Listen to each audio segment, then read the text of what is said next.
Friends, welcome back to the F.A.F.O podcast. Friends. Mr. Rogers' neighborhood over here. They're our friends. We're friends around. You guys are going to love the audio this time. It should sound much better. For all three of you that listened last week, thank you. I think they're sort of excited that we're back. You know? I don't know that we have all of our old audience that used to be like, hey, they knew about it, but we'll build a new audience that's like, hey, it's those guys. Like we just saw, it's been 5 years. Yes. That's insane. So Scott actually just looked up our old YouTube page. One of the things we want to do, we're simplifying it. We're not making it complicated. We don't have expensive Joe Rogan mics. We've got our simple, easy, pull some chairs up, set a phone up on an easy tripod, and just let it rip. Yes. Make sure that you guys are telling your friends, you know, all the stuff like this. You guys didn't vote last time, so I still need team beard or team no beard. You guys have to help me get Scott back on the beard train. Here's what I think is interesting, because we talked about this last episode and everyone's going to be talking about it. So the title of this is, we have to get into this whole TikTok ban, because this is hilarious. Basically, if you know nothing about TikTok and you haven't been on the internet, you don't know about the fact that our government is essentially banning TikTok. It's the only thing that our government saw fit to come together as a unit and say, you know what we really need to go against? Well, a company in China. I just think it's so interesting, and I think this will land for a lot of people. It's like, there are so many other things that we could be focusing on, and we could figure out like, oh, this actually brought us together. This is the thing that you have to worry about. An app that allows us to build community, learn information. I've learned more things off of TikTok that I can't even believe. There's a local Instagram page that's like Dallas TV or something like that. We'll shout them out here. They posted apparently that kids were calling 911 last night when TikTok finally went down. They said on, January 19th, is that today? Mm-hmm. That it's going to go down, which is so interesting. It's like the day before Trump goes into office. It's like, we for sure have to make sure it's that day. And TikTok basically came out and was like, we're going to comply. Like, everything's going to shut down. Mm-hmm. So last night was sort of interesting because a friend of my wife's is staying with us, and she was like, hey, they said it's going down at like 5:30 PST, so it was like 7:30 our time, and it was like 7:33 when she told me that. And I still had like 53 people who had raised their hand that want to be a part of my workshop that's this week, that were like, hey, send me the info. And I was like, I have to pull all those people off of there if I can't get access to them. I go on and I'm like, well, it's still working on here. So I was able to download and pull all that stuff off. But then there were still people live, there were still videos, and I was like, hey, I'm going to go live for a little bit. Went live for a little bit, got to see like some of my OG, I guess they were on there because the app was going away. I'm talking to people I haven't seen in a while that were like, some of my first. Unloaded the algorithm. Yeah. They were like, let's go on there. Like some of my first patients I got from TikTok who came into the clinic, and it was cool. So I'm going to throw a twist. Ooh. I want your opinion. Okay. I'm a bit of a conspiracy factualist myself, and I just find a lot of this really interesting. Okay? So I have no factual evidence here, just kind of self-thought. So you're one of those people that's not a conspiracy theorist. You're a things don't line up, and I can tell. Conspiracy factualist. Yeah. Ban goes into effect. Pre-election, right? This is when this all started getting moving. Yep. I almost feel like it's kind of a hedge. Like, what if the party that pushed it through was trying to hedge this? It's kind of ironic that this all happens the day before the inauguration. Right? That's when it's set to go into effect. The day before. So any agendas that maybe have to get pushed through or slid through magically happen. And I don't know what they are, and I'm not saying that they happened. And then all of a sudden everything's restored and back up. Like, remember the last time we had a change of power in our government? Even with the bill, like they're bringing in and they're like, we're banning TikTok, but look over here, but don't look at what's happening over here. But don't they do that all the time with bills? Like they bring something in and there's hidden stuff in there. They do, and this bill had that. But what I'm saying is from a media aspect, like they effectively were able to take the main source of communication that people are really finding news right now and get it to go away for some period of time. It went black, it went dark. Now, is it possible that our government is capable of doing some shady stuff those last couple hours while everything's dark and everyone's like, oh my God, look at how dark it is over here. This isn't working. Bye, TikTok. See you later. It's been a great 4 or 5 years. Like, all this stuff happened across all these channels. Mm-hmm. What else was really happening? The timing is just really fascinating to me. It is very interesting.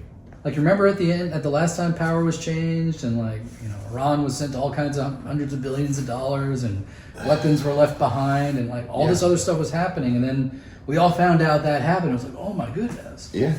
Like, what if this was a hedge? What if the other parties were out there and were like, hey, you know what? Like, if things don't go our way, this gives us kind of the last ditch effort to get the things in that we need to get in. Is that a little too far? Here's the thing. Your first question was like, could the government do something like this? The answer to that is yes. We've had proof of this is calculated. We're gonna like push the same out. people that signed this order and voted to push it through. A handful of them are starting to realize they're losing favor. They're like, oh, we're going to try and reverse this. We're going to take this to the Supreme Court like there's some savior. I think they said 3 or 4 million people that were out there went to go to like these other sites, like Red Note and whatnot. Yeah. Those are owned by the Communist Party. Well, they're owned by the same company. Right, but that one's not. Lemonade is owned by the same company that owns TikTok. But so's Red Note. Red Note's owned by the Chinese Communist Party. But I'm pretty sure it's still, there's some connection between this. It's not part of ByteDance. Interesting. The order was for these apps to be taken down because they're not owned by the United States. I have to imagine that there's a crap ton more apps than just TikTok that would be impacted by something like that. Here's what's interesting. I have to, unfortunately, in this live in like some gray area, because when the whole TikTok ban came up, because everyone knows that that's a big thing for me, it's the app that I'm the most famous on. I put in a lot of work on that app, and so every time people would ask me about it, I'm like, it's not a problem, and if it does, like, so, and to be honest, that really was true. But it also was a little bit surreal yesterday, because it's like, man, I put in all this work, I did all this, and it's like, it could just be gone, just like that. Yep. I had to figure out what I was going to make for breakfast this morning on my own. I'm sure you did. Without any inspiration from people cooking and making interesting recipes. Which is what I do every day. For me, it takes a message that I'm trying to share to help people who are struggling with chronic health issues like migraine, that they don't have to live with it, and that there are other things that they can do and help educate them and build that audience, because I've watched it change people's lives. I'm like, I did all this work, and I'm like, that sucks. Well, you get the feeling of having to start over, right? Like, think about this realistically. And again, you could kind of take this back in time a little bit too. This is advertising and marketing. Right? Always is. TikTok is a channel, right? It's a channel where you can reach an audience. Distribution market for whatever you got. That's it, for whatever it is. Now, that channel has done really well. It's done well for both of us. Other channels have been hard to get the same level of success with. Now, one of the things I attribute our success with TikTok to is being early. Like, you got on there a couple weeks before me. I got on there shortly thereafter. Yeah, I convinced based on you. your advice. Well, Scott's first video got like 1.2 1.2 million views.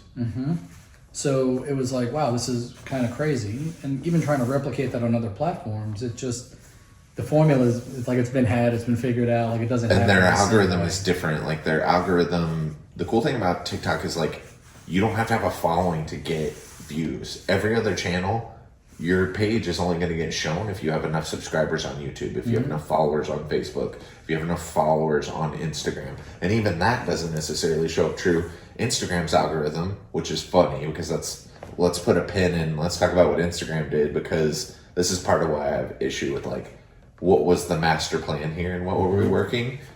You just pivot, you figure it out from there. It's not like I had everything in that basket. That was my biggest basket. So it's like, hey, you don't get to bring that one anymore. It's down. Where I have issue with like, hey, look over here while we're doing this, like you're saying, like potentially a false flag type stuff, or like an Alex Jones channel all of a sudden. Usually it comes out, and if you're one of those, like what you're talking about, like conspiracy. It may. I mean, again, like, I'm just saying it's possible. But what did they do in the short period of time? Because here's the thing, it's already back. So the reason it's back, they've agreed to turn it on because Trump has promised an executive order to restore it. Immediately he's going to do that, but right. Wouldn't you have to wait till they've done it? What kind of fine are they going to have in the interim? Because so here's the thing. What happens if you say, screw you, we're not going to do that, we're going to leave it on, and we're going to do this? Because my thing is, maybe it really was about, we're going to be compliant, we're shutting this thing down before it even hits that day. Maybe they took an opportunity to do a system update knowing full well that this was going to be fine, and it sends a message that we are not afraid to shut it down, and we are not going to be pushed around by anybody. Now, here's an interesting thing that you did not bring up, that this is the ultimate conspiracy, though. Let's just start this right now. The ultimate conspiracy. That might be the title of this podcast. TikTok, the ultimate conspiracy. So, you just brought up an interesting point of maybe it was a system reset. Maybe we did something. Maybe they took advantage of this. Yeah, but what if you put something in there that now is doing even... But they could do a full well outage update. I mean, you mean to tell me these systems... And they likely haven't been down in 4 years. We've never had like a TikTok outage. We've had Instagram outages. We had Instagram and Facebook. We've had Facebook outages, but TikTok hasn't gone down. And this has 1.7 billion people worldwide that are on it. You're telling me that you can't put some sort of back-end virus, something, or you couldn't have said that something like that was going on and you were doing something in order to try, like, where I'm saying the conspiracy comes in is like, now is your chance to do it while it's down for 8 hours. I predicted, I was like, guys, I think we're going to be back in a week. Like the CEO got invited to Trump's inauguration. He was going to be there. Everyone's like, Trump has over 100 executive orders that he's putting in like immediately. So when you look at what happened during this last election, I could see why some of the disconnected, more senior representatives of our country, they don't want this in place. They can't reach the population through the normal channels anymore. No, you can't control the narrative anymore. You can't reach them and you can't control it. Because folks like us and our kids are not watching the news to get their information. Do you watch the news? Put it in the comments. Or listen to. Yeah. Through normal networks, through normal... Yeah, I don't think we consume that anymore. I think for certain it's there, demographics. It's just not at the same level. Even those channels are on TikTok. Because you have trying to push their narratives. Just like everybody else is trying to push their narratives. It forces us, the population, to sit there and really think for ourselves and say, this logically makes sense to me, or this doesn't, or I agree with this and I don't agree with that. And the beauty is there's no right or wrong answer. We just get to decipher the information versus it being told to us. You want to know the actual wrong answer, because there is some truth. Give me the wrong answer. So the actual, where what you're talking about is like some bullshit. So if you don't know, there's like 3 or 4 apps that exist right now that you can put money into, and they will invest for you based on who you select. So Nancy Pelosi is a great example. It's like Nancy Pelosi has always worked in government. That's on average like a $300,000 to $400,000 paycheck that you're getting, and she's worth several $1 million. Like, I get it. The system is rigged in that state. Like, you know what companies, you know what things, you know what legislation is about to change. That should theoretically be insider trading. That should be insider trading, but it sort of technically isn't. So here's the thing. You can pick, I literally want, I don't know who set up their algorithm, but it's like, I want, you invest my money the way that does this. They're all over the place now. It's incredible with these. If you look at every single person who voted to have TikTok banned, they all have a lot of money in Facebook Meta stock. And they bought it around the time that all that bill was initially signed. Precisely, because it's like, oh, when this happens, this is what's going to happen. And I didn't watch the Rogan podcast, but he had Zuckerberg on there. Yep.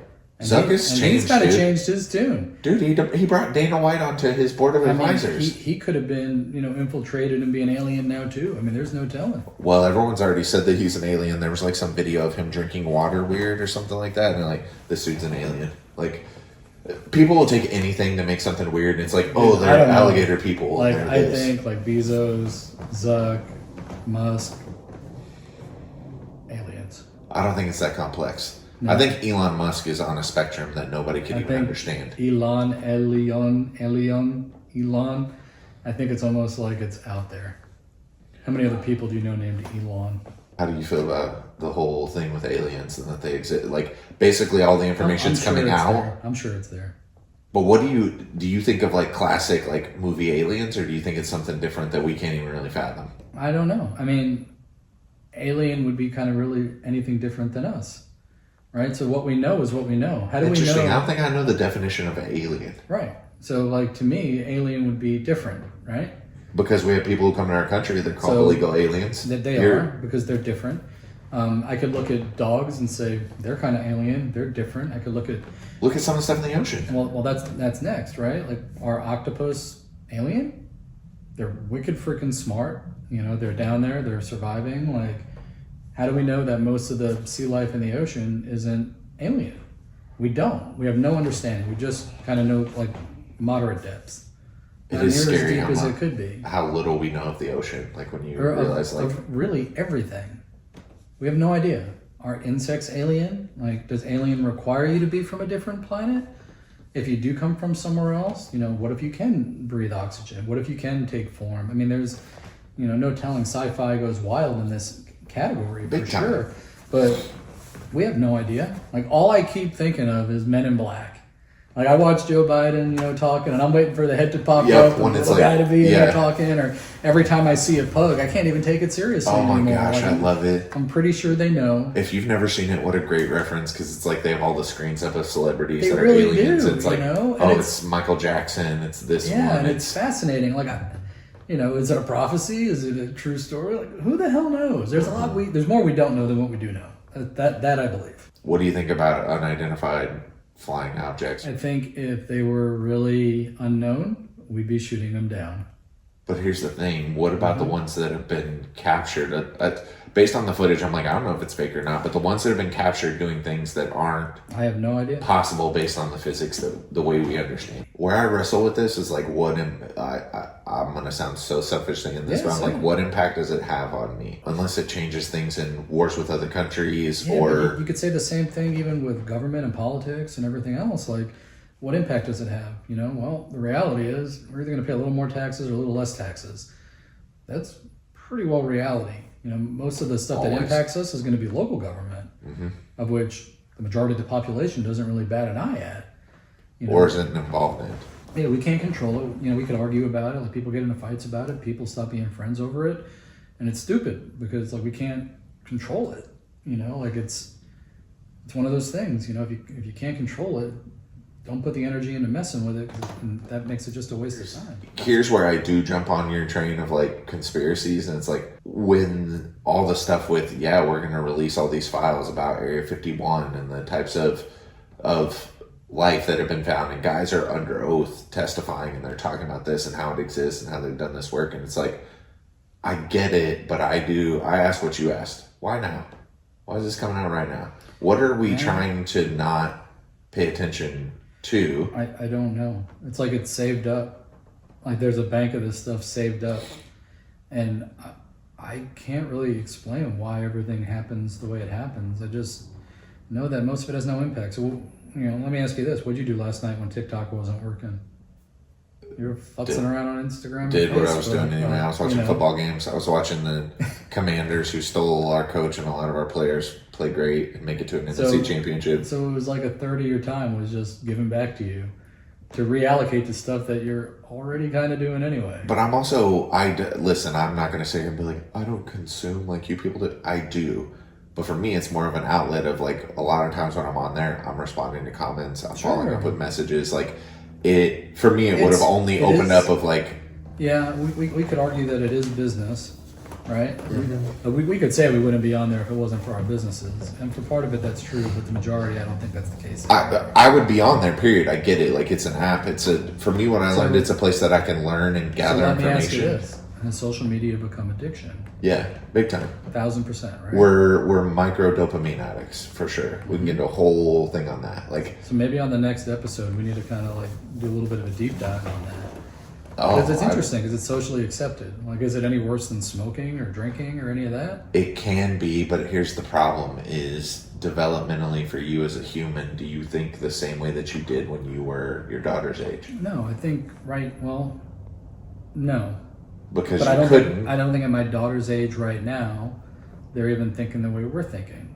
Like, Also true, there's we're so probably much there, right? overcomplicating. Like we're trying to push them through a system that we were pushed through, and our parents and grandparents and so forth were pushed through on how to educate and how to understand the basics and the history. Sort of, but and you can't say everything that you else. haven't changed a little bit on Well, like your changed views. a ton. Well, we've had a lot more experience. Would you be upset if your kids didn't go to college? No. One of my kids wants to go and one of my kids doesn't. If you didn't go to college, would your parents have been upset? I think I got pretty lucky by being able to get into a college. But if you were like, I didn't want to go, would that be acceptable? No, I think they would have been fine. I think Dad would have pushed me into the trades.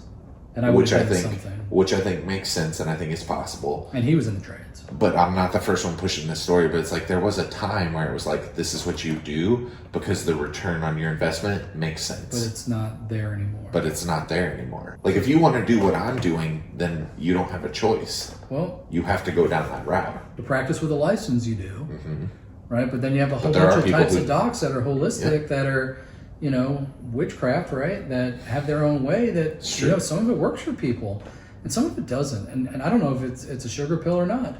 But the reality is, if you're doing something and it works, then who's anybody else to say that that's good or not good, right? Now, where it does matter, law, because law goes by the book, right? And Yep. all that lawyers are doing is arguing the gray area.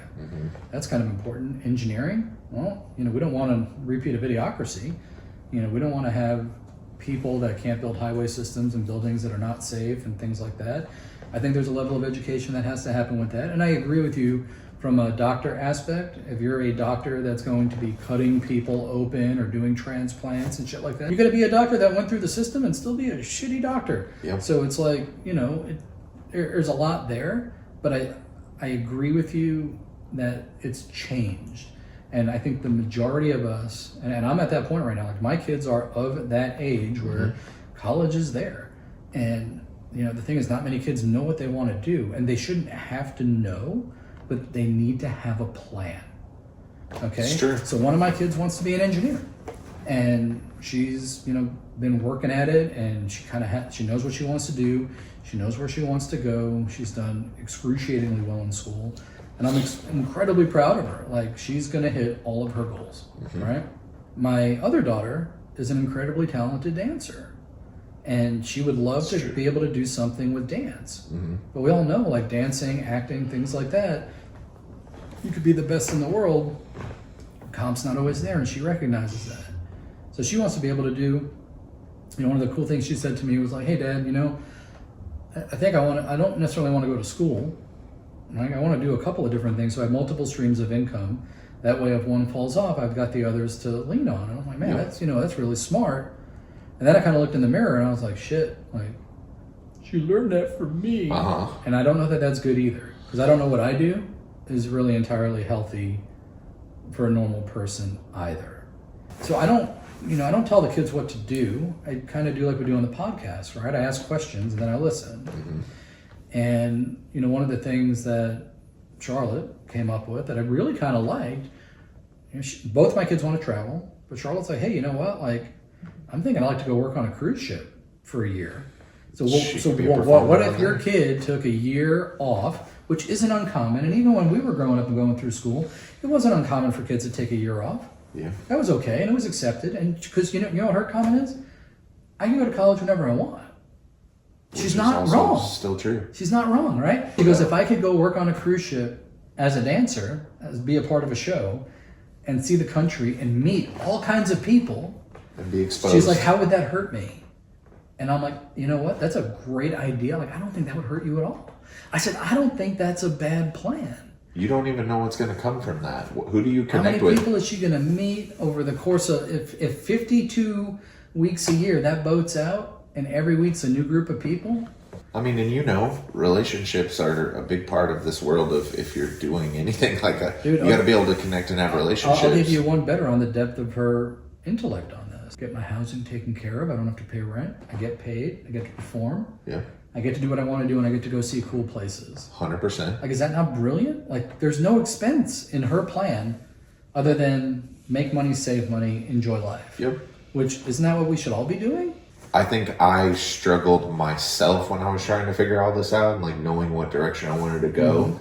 And even still have like aspirations of like, I feel like at some point in my life, I just want to explore this and see what this is like and just do it because we only get one go around at this thing. We might as well. That's when you said it's like I could sit out a year and do this. I'm like, legitimately, I said it. If you guys heard it, you set out 10 years and still go. You're still not even 30 yet. You have so much time. And guess what? I actually think you're going to make better decisions. You're a little bit more developed. Like, I think it's hard, the pressure that gets put on kids. I think I was lucky. Like, I had like questions of like, what direction do you want to go or what do you want to do? But I do feel lucky that I didn't have like you got it like you have to do this like a forceful pushing you in a direction because I can't imagine doing something. I'll tell you what, I got pushed. I'm sure you did. Right? I mean, I was a C student, you know, but I kind of was doing computers a little bit in intermediate school and high school. My family was fortunate enough that my dad was in a profession where his company bought him a computer, and we had him, and you know, a couple of other friends were, you know, fortunate enough to have him, and we started figuring stuff out. It was like this new toy. Right. Granted, a lot of it was fueled by young boys trying to find pictures of naked women online, right? I mean, that's how we learn, right? Bulletin board services, and there's all kinds of stuff, right? And you know, we figured a bunch out, and Dad was like, you know, you need to study computers. Like, he worked through the trades. Right. He knew how hard it was. Something was coming. He didn't want that for his kids, so he's like, you need to go do this computer thing. And my grades in high school were awful. Like, that's one thing I'm grateful my kids have like really taken it seriously and done well. Right. And I couldn't get into a 4-year school. Right. So we found a 2-year state school, and my dad's like, this is where you're going. This is what you're studying. And the greater vision was to get to a better university. Right. Eventually. So my path there was I went to school for 2 years at an affordable state school, and I did well enough in that school because I kind of grew into myself and I became more mature, and I found that living on my own is kind of my jam. Like, I like being independent and doing stuff and getting my hustle, right, without having to answer.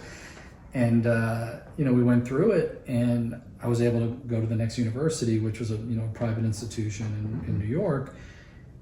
And I was like, all right, you know, guess what? I graduated with a degree from a great institution in New York that's accredited and very well respected.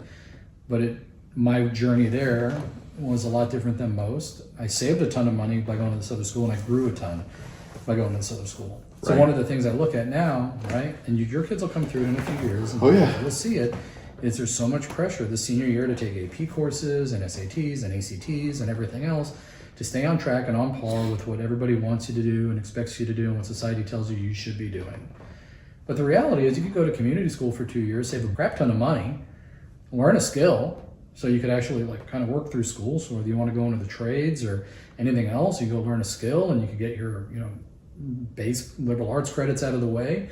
And then from that point, you could pivot and say, hey, you know, I want to be a XYZ, or I want to study this, and you could transfer. And guess what? When you transfer, you don't need SATs, you don't need ACTs, you don't need AP courses. And a lot of these community schools have relationships with private universities and public universities that'll automatically transfer the credits. So you spend a year or two at home doing community school. Which check on, because I had a school that I went to that did not do that, and I had to work very hard to get some of my base credits transferred. You had to do the homework. They'll put some weird coding in on a class, and it's like that class coding doesn't match. Yeah, every little bit helps. Look, these schools want a minimum of 3 years of your money. All right? Obviously. Community school will take 2 and dramatically discount it compared to everything else. And then you're going to go spend 3 somewhere to get your expertise. And then maybe more beyond that, depending what you decide to do. But there's no right or wrong answer. You know, look, I mean, like Charlotte's idea of going on a ship, or, you know, going to a resort and being part of a, you know, a dance team and putting on shows. I mean, that's an incredible experience. You're going to meet tons of people. You know, people that travel usually, you know, doing pretty well. Like, she might make some connections that get her to where she wants to be. That might be her connector. Here's the thing that's cool for her, because, I mean, you probably didn't necessarily have this, but like video games when I was younger were very much super popular. That was when Nintendo and Sega and all these other, like, they were coming along and they were changing the game when it came to that, and we became obsessed with it. But the thing that you're always going to hear from a parent is like, you can't make a living doing that. Now there's kids streaming, making more money than most people could ever even imagine. Yeah, but it's still a minority. It's not as much of a minority as you think. Not as much as you think, but it's not still... to be the Michael Jordan of whoever's doing it. I understand that standpoint. I get that part, but I mean, like, you know, you take a look at it and it's like, yeah, is it possible? Absolutely. Can you get an audience? Yes. Is it going to happen for everybody? But would you rather be the person that supported, let's say that one of your, I mean, which I think you are, and I think I know the answer, but it's like, would you rather be the parent that was supporting someone in their dreams of like what it is that they really wanted to do, or were fascinated by, rather than like, that's a good idea, but you're never going to be able to make a living doing that. And that's my concern. I think there's a balance. Okay. And there's a trade-off. Like, okay, let's say my kid wanted to become a video game developer. That's a very, very hard industry to break into. Okay. I don't know that I would put all my eggs in the basket, right? I'd say take the courses, get what you need out of it, get a base degree in something that is translatable to multiple industries. Right. Take that as a concentration, minor, interest, whatever it is, and pursue it, but have backup plan, right? Sure. Because backup plan of waiting tables is good and it'll last for a while, but you got to get some of that professional background if your goal is to be in a professional environment doing big things. Right. You know, now you've got other tools like Twitch where folks are getting paid for people watching them play video games and how they react while they're playing. And you know what? I think that's great too. You know, there's being lucky, there's being good and lucky, and then there's trying. And you can't get to the top of the chart if you don't try. Well, I think that's the more important note for me is like if I was going to say one thing that I would hope that my kids, I think, will hopefully understand, and my biggest takeaway from my parents, like, I think my mom allowed me a little bit of freedom in order of seeking out things. Like, she just knew she needed to keep me busy, but my mom made me not afraid of work. Mm-hmm. Hey, you can still enjoy what you're doing. You still have time to enjoy things. You can do this, but like, part of this is like, you're going to have to work. Mm-hmm. So cleaning up things, doing crap out in the yard, mowing lawns, going to my uncle's fence building company for a summer to learn like, this is what it's like to do something like this. And so for me, it's like, I'm so grateful for that because like what I do now is vastly different and it's not necessarily wearing on me the same way that something like that could. But I've also always, in my head, I'm like, if crap just hit the fan, it's like, I know I could go do that. And I know I probably, at this point where I'm in my life, sure, I wouldn't be completely happy with that because like, look what I was trying to build. Charlotte's facing that exact situation. She wants to dance. Right. But here's the thing is we live in a world now where she has more opportunity with that. And if she didn't pursue it, this is for my own. Obviously it's yours. And I think you let her have enough freedom that's like, hey girl, you figured this thing out, but let's have at least thought it through and have some thought to it. Not just like, well, it's going to kind of be whatever. Cause I was that like, I don't know, I'll figure it out. Right. Like, I mean, even the women we know that do, you know, cheerleading for the Mavs or the Stars, all that, like they don't make a lot of money. Have other gigs. Well, you don't make a lot of money. And the big thing for me, as I'm sure it is and may will be for you one day, is you don't want your daughters to be dependent on their partner. We want them to be independent, to be able to make their money, to be able to have that skill set and be able to get out there and do it, you know, balanced. I don't want them staying in relationships because somebody's taking care of them. Mm-hmm. I think... especially young girls. Big time. And I think for me, the thing that I lean on the most is let's be willing to explore it. Let's be willing, like my thing is like, if you're willing to put in the work and it doesn't come out the way that you wanted, then maybe that's not the thing. But you would have never known if you hadn't, I want to have a podcast. And you'll typically learn something from it or through it. You'd have to. It's impossible to not go, what I actually learned from this was that I'm very good at connecting with people. I could do this. And so what I did was I turned it or leveraged it into this. And I think it comes from a standpoint of like, you don't have to be the Mr. Beasts of the world, the ninjas of the world. Like if you have that drive, wherever you're supposed to go, that drive will get you to wherever that is. And everybody's is different. I'm not sitting here, well, actually that's not true. If I'm going to tell the truth, it's like when it comes to like, by the time I am no longer on this earth, I want something of my life to have made an impact on the migraine world of like, you want to leave some level of legacy. I want some level because of what I feel like. I'm like, how come nobody else has done this before? I really feel like that's where I'm at. And I know we've talked about with some other businesses that you have, like nobody's doing this. Like how has no one done something with this, or how has it not become something? Right, your industry gets a bad rap because it's not traditional. It's more Eastern mentality, and it's like CrossFit, right? A lot of people just know not to do it because it's, you know, somebody they know had a bad experience. Yeah. And the reality is, it can be really good if you're in the right hands. So I think we should pick up on that on the next episode. So if these were interesting to you and you're interested in coming down and chat with us about either of these topics, we'd Yeah. love to have you. Or if you Comment want to come below, on. reach out to us individually, or through the pages that you're viewing this on. Or what do you want to watch us talk about? If there's a subject that's like, I'm interested to know what you guys think about this, drop that in the comments. Share this with your friends. Thank you guys for watching. We don't have an intro or an outro yet, but Ba-dee, ba-dee, ba-dee. that's all, folks.